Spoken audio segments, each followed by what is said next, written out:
Você com certeza conhece alguém que come e não engorda. É o famoso magro de ruindade. Qual será a explicação, hein?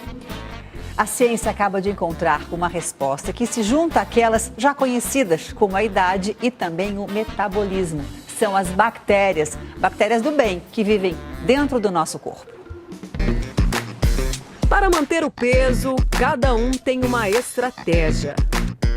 Eu, no caso, não tenho o hábito de jantar, eu acho que é por isso que eu não ganho peso. Procuro me alimentar com um pouco doce, mais frutas, mais fibras. É fato que uma dieta balanceada e a prática de exercícios físicos ajudam em muito a ficar de bem com a balança. O problema é que essa regra não funciona para todo mundo, né? A Olivia sabe bem disso. Ela sempre se preocupou com a alimentação. E para tentar emagrecer, fica de olho em tudo que come. Fritura a gente não come, a gente é muito puxado tanto nas frutas como nos legumes, então a berinjela, que a gente faz bastante, berinjela por aqui, é mais puxado para esse lado. Arroz também é muito pouco, eu gasto muito pouco de arroz. Óleo, então eu fico 3, 4 meses com uma garrafa de óleo. Mas basta um descuido e a balança logo acusa os quilinhos a mais. Ai, é tristeza total. Ai, é uma tristeza. Por outro lado, tem o caso da Kaline. A empresária come e não engorda. Desde criança, ela luta para ganhar peso. Eu tomava fígado cru batido com guaraná. Gente do céu, isso era horrível. Eu tomava bastante caldo de cana, que falavam que o caldo de cana era bom. O corpo magro se tornou um problema. Até sofri bullying quando eu era pequenininha, né? Porque as pessoas me xingavam de vários nomes, de graveto, de saco de osso, de tão magra que eu era. Kaline faz parte daquele grupo conhecido como os magros de ruindade. Aliás, você já parou para pensar de onde vem essa expressão? Esta professora de português explica que o termo surgiu no começo do século XX, quando o padrão de beleza era ser mais gordinho. Porque as pessoas boas comiam e todas as calorias se transformavam em coisas boas, né? Então as pessoas eram boas por isso. E as magras eram ruins. Por quê? Porque tudo que ela ingeria, a caloria se transformava em maldade, em engodo, em trapaça. E aí era uma série de nomes que as pessoas diziam que o magro fazia após ter engolido as calorias, ingerido as calorias. Na gravidez, Kaline engordou 20 quilos, mas o peso extra foi embora logo depois do parto. Em 15 dias eu já estava no meu peso normal, sem fazer absolutamente nada. Como explicar a diferença entre a Kaline e a Olivia? Até pouco tempo, os pesquisadores acreditavam que a genética e o metabolismo fossem os principais responsáveis pela capacidade de uma pessoa engordar mais ou menos. O metabolismo é um conjunto de processos químicos que o corpo faz para processar todos os nutrientes e pode ser mais acelerado em determinadas pessoas. Agora, a ciência descobriu uma novidade. O segredo pode estar nos diferentes micro-organismos que as pessoas carregam no intestino, bactérias, que interferem diretamente no processo de ganho e perda de peso.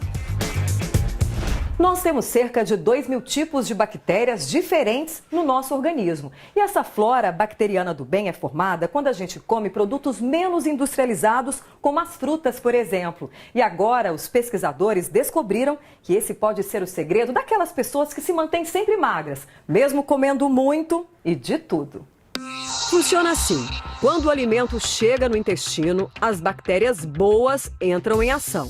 Elas ajudam na digestão e quebram as moléculas de gordura. Assim, o organismo absorve mais nutrientes. Quando a gente se alimenta, parte da alimentação, parte do processamento da comida acontece nos intestinos. E essas bactérias vão degradar a comida. Então, o tipo de degradação que elas fazem, elas podem causar mais inflamação ou podem fazer com que a gente absorva mais a comida, mais a gordura. Segundo a pesquisa, as pessoas que comem muito e permanecem magras apresentam mais bactérias do bem. Essas bactérias que muitas vezes determinados grupos de magrinhos têm, elas acabam dissolvendo o alimento com mais facilidade, elas acabam dissolvendo a gordura, elas queimam mais calorias do que um gordinho queimaria. Então, por isso que às vezes a pessoa comia a mesma comida, que ele engordou e esse não.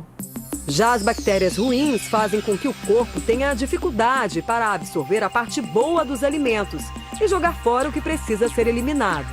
Segundo o estudo, essas bactérias foram encontradas em maior quantidade no intestino dos pacientes com dificuldades para perder peso.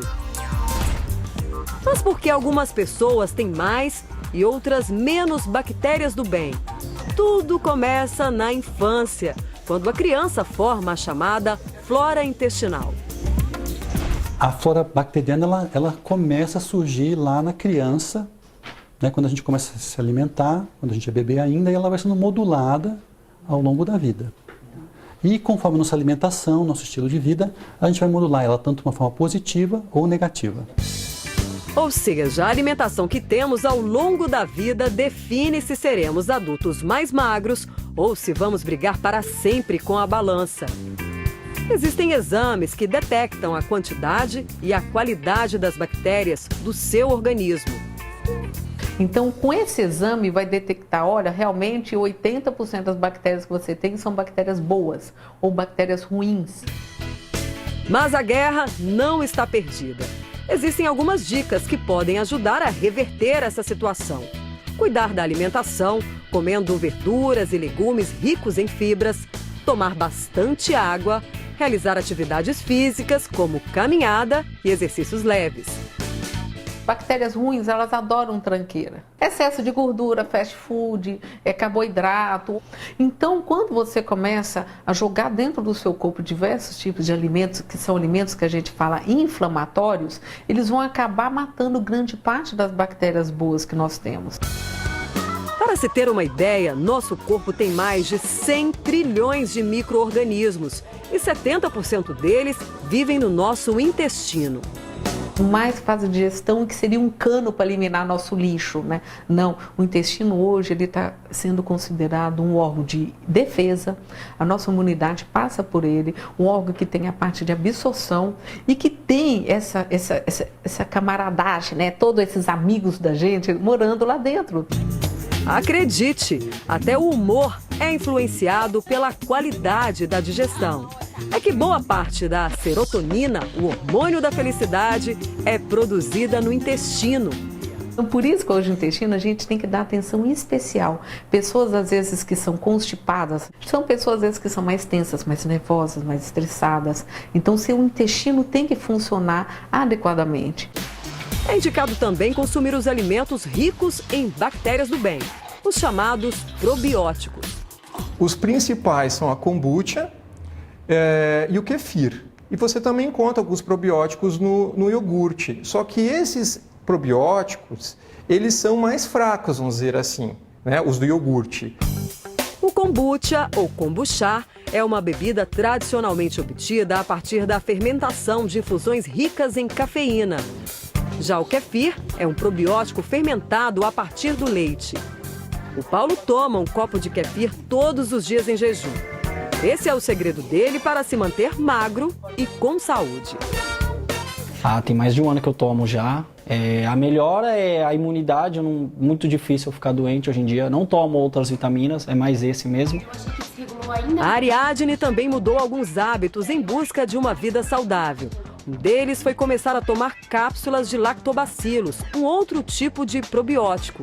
E além de conseguir o que queria, de quebra, ainda eliminou alguns quilos que a incomodavam. É um conjunto, né? Eu acho que assim, é claro que não é só o probiótico, né? Rola toda uma alimentação balanceada por trás, atividade física, mas eu acho que quando tudo está amarrado, quando esse conjunto está certinho, eu acho que é um fator que contribui.